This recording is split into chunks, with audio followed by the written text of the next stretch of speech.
Ia tiba di dataran kecil, sunyi dan dikelilingi waruga-waruga yang lebih tua. Waktu terasa berhenti. Tara menyadari ia telah melangkah ke batas antara dua alam. Dunia yang terlihat dan dunia yang selama ini hanya dibisikkan oleh para leluhur. Langkah Tara menembus jalan setapak yang nyaris tak terlihat di tepa. Dibimbing bukan oleh arah, melainkan oleh rasa yang sulit dijelaskan. Hutan semakin sunyi, kabut makin tebal, dan suara burung pun menghilang. Seolah waktu memutuskan untuk berhenti berputar. Di kejauhan sosok tua berjubah lusuh, tampak berdiri diam. Wajahnya tertutup bayangan, hanya matanya yang menyala. Penuh tahu, tapi juga penuh luka. Tara mendekat, hatinya menolak, tapi kakinya tetap melangkah. Lelaki itu mengangkat tangan, menunjuk ke arah waruga dengan simbol spiral, tanpa kata, dan saat matanya menatap lebih dalam, Tara tahu ini bukan hanya tentang penelitian, ini tentang warisan, tentang darah. Tak semua bisa dijelaskan.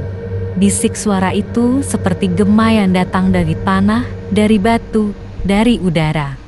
Tara berdiri terpaku, dunia di sekitarnya tak lagi seperti semula. Garis antara masa lalu dan masa kini kabur. Di dalam ruang sempit juru kunci, Tara membuka lembaran-lembaran tua yang ditinggalkan begitu saja. Di atas meja kayu lapuk tergeletak catatan berdebu, sketsa-sketsa batu, dan simbol yang tampak asing, namun seakan memanggil dari masa yang jauh. Di salah satu lembar, tergambar sebuah spiral yang diapit dua garis tegak. Ia mengenal bentuk itu. Terukir di waruga yang ia temui hari pertama. Tapi ada yang lebih mengganggu. Simbol itu juga pernah muncul di catatan terakhir Profesor Arman, lelaki yang hilang bertahun-tahun yang lalu dan tak pernah kembali dari penelitiannya di desa ini. Tara menahan nafas, seolah-olah dua dunia mulai saling menyentuh. Masa kini dan masa lalu, ilmu dan mitos, dirinya dan Profesor Arman. Segalanya mengerucut pada satu titik, waruga. Tidak lagi hanya batu makam kuno, tapi kunci antara dunia yang tampak dan yang tersembunyi. Malam mulai turun dan langit desa diselimuti awan pekat. Tara berdiri di tepi situs, menatap ke langit yang kelam. Suara petir menggelegar di kejauhan, tapi tidak ada hujan yang turun. Di sekelilingnya angin berembus lembut membawa aroma tanah basah dan dedaunan tua.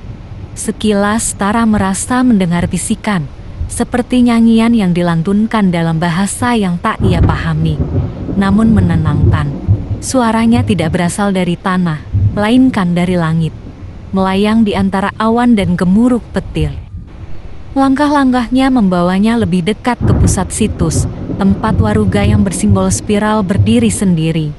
Cahaya petir sesekali menyambar, menyorot simbol itu, seolah menegaskan pentingnya keberadaannya. Tara mulai menyadari bahwa suara dari langit bukan sekedar fenomena cuaca.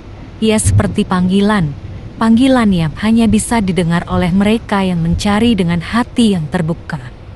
Tara duduk di lantai tanah waruga spiral, nafasnya tertahan. Di balik celah batu, ia menemukan benda yang tak asing, buku catatan berkulit lusuh. Lambangnya mirip dengan yang dilihatnya di ruang kerja Profesor Arman. Lembar-lembar itu dipenuhi sketsa, penggalan peta kuno, dan tulisan terburu-buru. Sebagian telah pudar, namun satu frasa masih jelas terbaca. Waruga bukan sekedar makan. Ia adalah ruang simpan ingatan. Tara membalik halaman demi halaman. Ia membaca tentang pola suara, nyanyian malam, dan catatan detail soal spiral. Sebagai simbol jalur antara dimensi, bukan mitos tapi metode.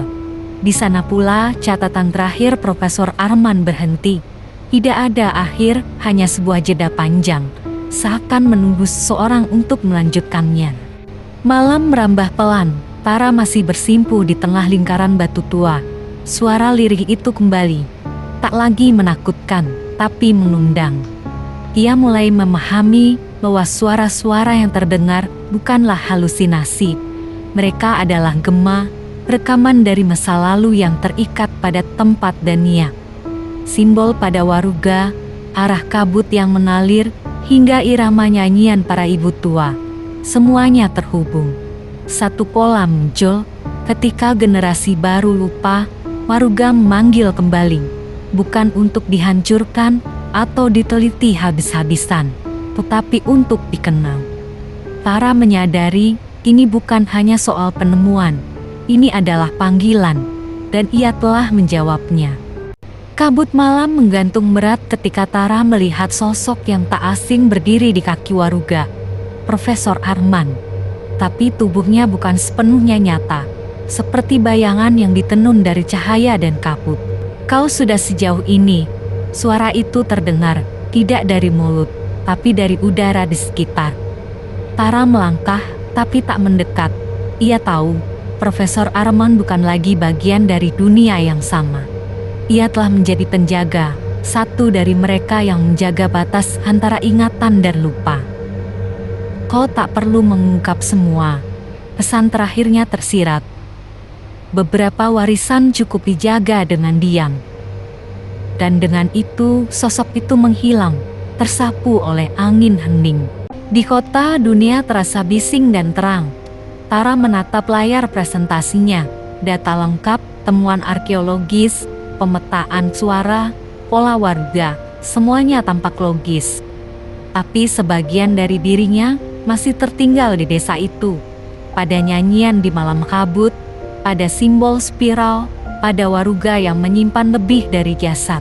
Tara tidak menulis semua dalam laporannya. Ia memilih menyimpan sebagian sebagai rasa hormat.